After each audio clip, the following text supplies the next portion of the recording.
Hello everyone. Next question हम लोग देखते हैं। ये भी न्यूमेरिकल वैल्यू टाइप है। इस क्वेश्चन में क्या कहा गया है, कैलोरीमीटर है जिसका अपना टेम्परेचर 110 डिग्री सेल्सियस है पहले से, और इसमें एक लिक्विड को धीरे धीरे धीरे धीरे प्योर किया जा रहा है, इसमें उड़ेला जा रहा है स्लोली, धीरे धीरे। ठीक है, बूंद बूंद करके जो भी है इसमें डाला जा रहा है, और उस लिक्विड का अपना टेम्परेचर 30 डिग्री सेल्सियस है। जिस लिक्विड को धीरे धीरे कैलोरीमीटर में प्योर किया जा रहा है उसका अपना टेम्परेचर 30 डिग्री सेल्सियस है, और उसका जो बॉइलिंग पॉइंट है वो 80 डिग्री सेल्सियस है। मतलब वो 80 डिग्री सेल्सियस अगर टेम्परेचर उसको दे दो तो वो बॉयल करने लगेगा, और वहां पर इवापोरेट होने लगेगा उससे ज़्यादा अगर हीट करोगे तो। अब इंफॉर्मेशन क्या है कि इनिशियली जो 5 ग्राम धीरे धीरे जो डाला जा रहा है, तो पहले का जो 5 ग्राम लिक्विड है वो इवापोरेट्स हो जाता है, कंप्लीटली इवापोरेट हो जाता है। फिर लिक्विड तो लगातार डाला ही जा रहा है, अनदर 80 ग्राम, नेक्स्ट जो 80 ग्राम है वो धीरे धीरे जो प्योर किया गया 80 ग्राम तक, तो उसका टेम्परेचर फाइनली 50 डिग्री सेल्सियस हो गया। उसका टेम्परेचर नहीं, पूरे सिस्टम का टेम्परेचर। मतलब इस कैलोरीमीटर के अंदर ये 80 ग्राम एक्स्ट्रा और डाला गया। पहला 5 ग्राम इवापोरेट हो गया, नेक्स्ट जो 80 ग्राम उसमें गया इसके अंदर, तो इस कैलोरीमीटर का भी तो टेम्परेचर चेंज हो रहा होगा, क्योंकि ये हीट दे रहा है, लिक्विड हीट ले रहा है, इसका टेम्परेचर कम है तो इसका भी टेम्परेचर डाउन हो रहा होगा। तो जब 80 ग्राम नेक्स्ट 80 ग्राम इसके अंदर आ गया, तब फाइनल जो है टेम्परेचर इस सिस्टम का, मतलब कैलोरीमेट्री प्लस जो 80 ग्राम लिक्विड है इसके अंदर, उसका कितना हो गया, मिक्सचर का पूरा टेम्परेचर इस सिस्टम का 50 डिग्री सेल्सियस पहुंच गया। अब क्वेश्चन में ये पूछा गया है कुछ लिक्विड है उसकी लेटेंट हीट और स्पेसिफिक हीट कैपेसिटी में जो रेशियो है वो निकालना है। ठीक है, तो L/C निकालना है। तो पहली इंफॉर्मेशन देखते हैं। 5 ग्राम जब पूरा पूरा इवापोरेट हो गया, इसका मतलब है कि 30 डिग्री सेल्सियस से इसका 80 डिग्री सेल्सियस तक पहुंचा होगा, क्योंकि ये ऑलरेडी 100 डिग्री सेल्सियस पे है। ठीक है, तो 80 डिग्री सेल्सियस पे पहुंचेगा, उससे आगे फिर और उसको हीट मिलेगी, क्योंकि ये ज्यादा है, इसका डाउन तो हुआ होगा लेकिन अभी भी ये टेम्परेचर इसका 80 डिग्री सेल्सियस से ज्यादा रहा होगा जब तक वो 5 ग्राम अंदर जाता रहा होगा। उस 5 ग्राम के अंदर प्योर होने के ड्यूरेशन में इसका टेम्परेचर 80 डिग्री सेल्सियस से ऊपर ही रहेगा, और वो फटाफट इवापोरेट होता रहेगा हीट ले लेकर। ठीक है, तो दो तरीके से ये हीट लेगा। एक तो टेम्परेचर 30 डिग्री सेल्सियस तक, 30 डिग्री सेल्सियस से 80 डिग्री सेल्सियस तक बढ़ाने में जो हीट लेगा, प्लस फेज चेंज में लेगा, क्योंकि वो इवापोरेट हो जा रहा है, लिक्विड से वेपर में चला जा रहा है। तो ml, तो mc डेल्टा टी, जो भी ms डेल, अगर स्पेसिफिक हीट को s यूज करते हो तो s, अदरवाइज c, तो mc delta T plus ml।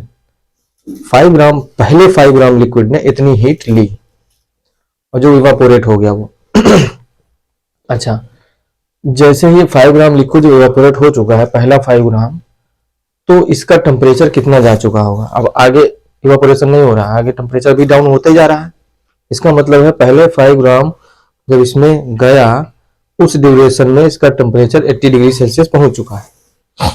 Down होते होते होते होते होते होते 100, 90, 80 तक आ गया। अब इसके बाद इवापोरेट नहीं हो रहा है, अगले 80 ग्राम में पूरे सिस्टम का टेम्परेचर 50 डिग्री सेल्सियस पहुंच गया। ठीक है, तो उसमें फेज चेंज नहीं हो रहा, उसमें केवल टेम्परेचर में चेंजेज आ रहे हैं, और टेम्परेचर में चेंज होने की वजह से केवल mc डेल्टा टी हीट ये एब्जॉर्ब करेगा लिक्विड इससे, क्योंकि ये ज्यादा टेम्परेचर पे है अभी। तो पहले 5 ग्राम में टेम्परेचर 110 डिग्री सेल्सियस से कैलोरीमीटर का कहां पहुंच गया, 80 डिग्री सेल्सियस तक। ठीक है, क्योंकि इसने हीट ली 30 डिग्री सेल्सियस से 80 डिग्री सेल्सियस तक हमने अपने टेम्परेचर को पहुंचाने के लिए, फिर 80 डिग्री सेल्सियस से अभी भी इसका उस 5 ग्राम के दौरान इसका टेम्परेचर ज्यादा रहा होगा, तो उसकी वजह से और हीट ली तो वो इवापोरेट हो गया। तो उस 5 ग्राम के अंदर में ही इसका टेम्परेचर डाउन होकर कहां पहुंच चुका है, 80 डिग्री सेल्सियस, इसके बॉइलिंग पॉइंट तक।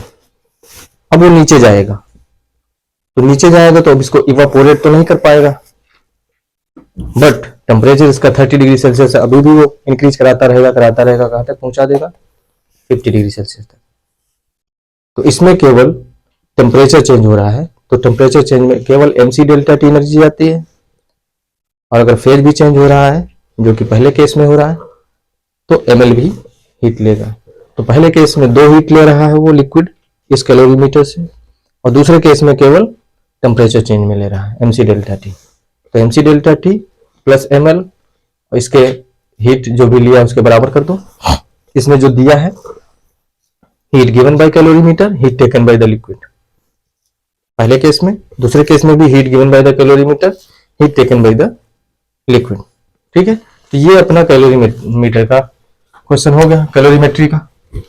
तो पहले केस में अगर हम बात करें, मान लेते हैं इसका कितना पहले है 5 ग्राम है लिक्विड, ठीक है, तो m हो गया, ऐसे लिखेंगे mc delta T plus ml। ये किसने ली, इस लिक्विड ने ली, और इसने दी कैलोरीमीटर ने, तो कैलोरीमीटर ने दी।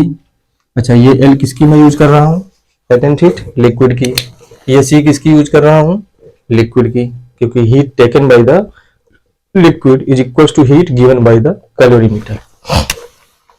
तो कैलोरीमीटर का कुछ अपना मास वास होगा कुछ, इसका मान लेते हैं कैलोरीमीटर का मास कैपिटल M है, ठीक है, और इसकी जो स्पेसिफिक हीट है वो मान लेता हूं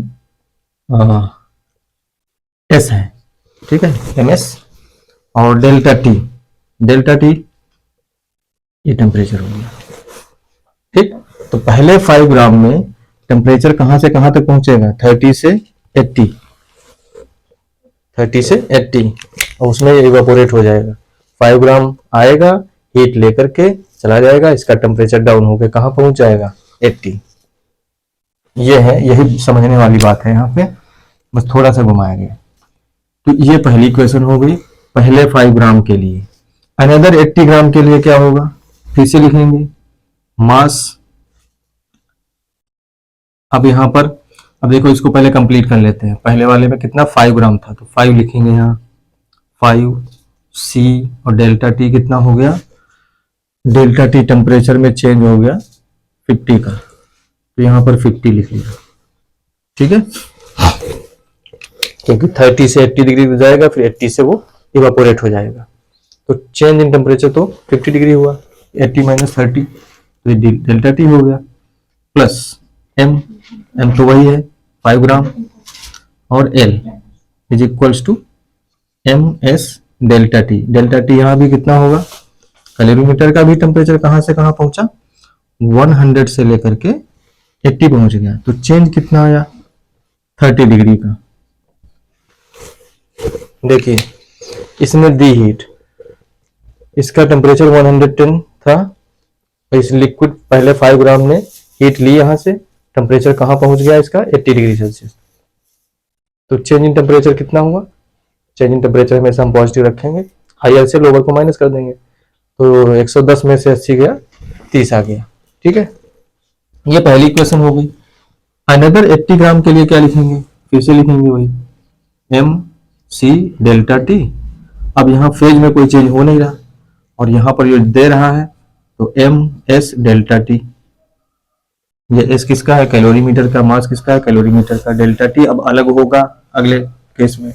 तो अब देखिए लगाते हैं, अगले केस में कितना है 80 ग्राम, तो यहाँ पर लिखेंगे 80, c ऐसे लिखा, डेल्टा टी कितना हो गया, फाइनल टेम्परेचर जो है सिस्टम का कितना है 50, और इससे पहले कितना था 80 था, ठीक है, 50 तक पहुंच गया फाइनल टेम्परेचर ये है, और इससे पहले कितना था 80, ठीक है, 80 तक डाउन हो चुका था। तो अब इसका डिफरेंस कितना होगा, 80 माइनस 50, ये हो जाएगा 30, ठीक है। इतना जो है लिक्विड ने जो 30 डिग्री का था, हाँ सॉरी, ये टेम्परेचर चेंज देखेंगे, ये liquid heat taken heat given, ये थोड़ी सी मिस्टेक है।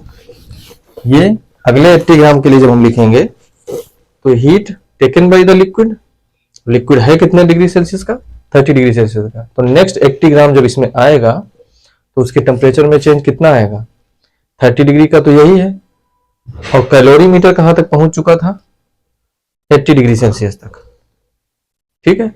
और नेक्स्ट जो 80 ग्राम आएगा तो ये कैलोरीमीटर उस समय कितने डिग्री सेल्सियस पे है, 80 डिग्री सेल्सियस पे है, ठीक है, 80 डिग्री सेल्सियस पे है।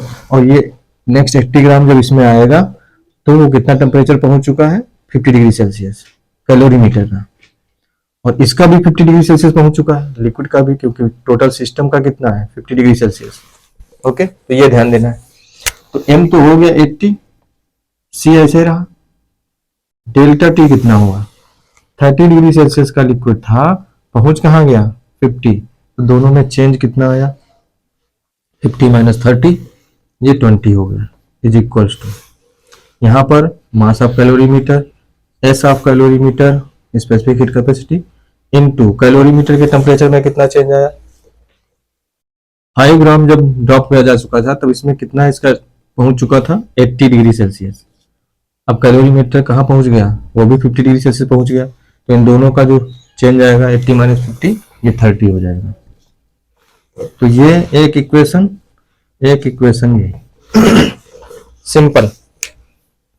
तो आप फर्स्ट और सेकंड इक्वेशन को देखो, राइट हैंड साइड सेम है, अगर राइट हैंड साइड सेम है तो लेफ्ट हैंड साइड भी सेम होने चाहिए, कर देते हैं। तो इसी को इक्वल कर देते हैं, इसके यहाँ हो जाएगा 25 250 सी प्लस 5L, यहाँ कितना हो जाएगा 8 दूनी 16 और 00 1600 सी। इसको इधर ले आते हैं तो 1600 में से अगर 250 चला जाए, 600 में से 200 निकाल दीजिए, 400, तो 1350 सी इज इक्वल्स टू 5L। हमें L बाई सी निकालना है, तो C को इधर नीचे भेज देते हैं, 5 को इधर नीचे भेज देते हैं। L by C is equals to 1350 upon 5, divide कर लेते हैं, 5 दूनी 10, 5 सत्ते 35, ये 0।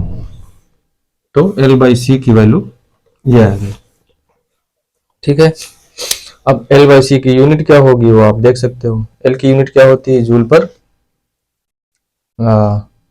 ग्राम या जूल पर केजी, जो भी है एक ही यूनिट में रखेंगे। और C की क्या होती है, जूल पर ग्राम पर डिग्री सेल्सियस, तो ये आ जाएगा आपका Q is equals to ml, ऐसे करते हैं ना। तो L की यूनिट क्या आ जाती है, Q बाई M से, और Q इज इक्वल्स टू क्या होता है MC डेल्टा T। तो C की यूनिट क्या आ जाती है, Q by M delta T, ये आता है। तो L बाई C निकालना है, तो L बाई C कर देते हैं हम लोग, L बाई C यूनिट आ जाएगी Q बाई M, यहाँ क्या है Q by M delta T, तो Q by M Q delta T ऊपर आ जाएगा डेल्टा T, ठीक है। तो एक क्या यूनिट इसकी आएगी, जो टेम्परेचर की यूनिट होती है L बाई सी की यूनिट, ठीक है, चेंज इन टेम्परेचर मतलब टेम्परेचर। तो आप डिग्री सेल्सियस में लिख सकते हो इसको, तो इसमें कैसे लिखेंगे, 0.00 भी लिख सकते हो, 0.00 डिग्री सेल्सियस या degree kelvin. Change in temperature degree Celsius में लिखो या डिग्री केल्विन में लिखो, एक ही है। तो ये यूनिट तो उसमें नहीं पूछी गई है, तो सीधा सा क्या पूछा गया है, हाँ डिग्री सेल्सियस में, ठीक है। बट क्वेश्चन में ही लिखा है कि find the value of L by C in degree Celsius. तो हम जब न्यूमेरिकल डेटा फीड करेंगे तो केवल ये न्यूमेरिकल वैल्यू फीड करेंगे, क्योंकि उसने यूनिट तो पहले लिख दी उसने, ठीक है, क्वेश्चन में ही। चलिए नेक्स्ट क्वेश्चन देखते हैं, थैंक यू।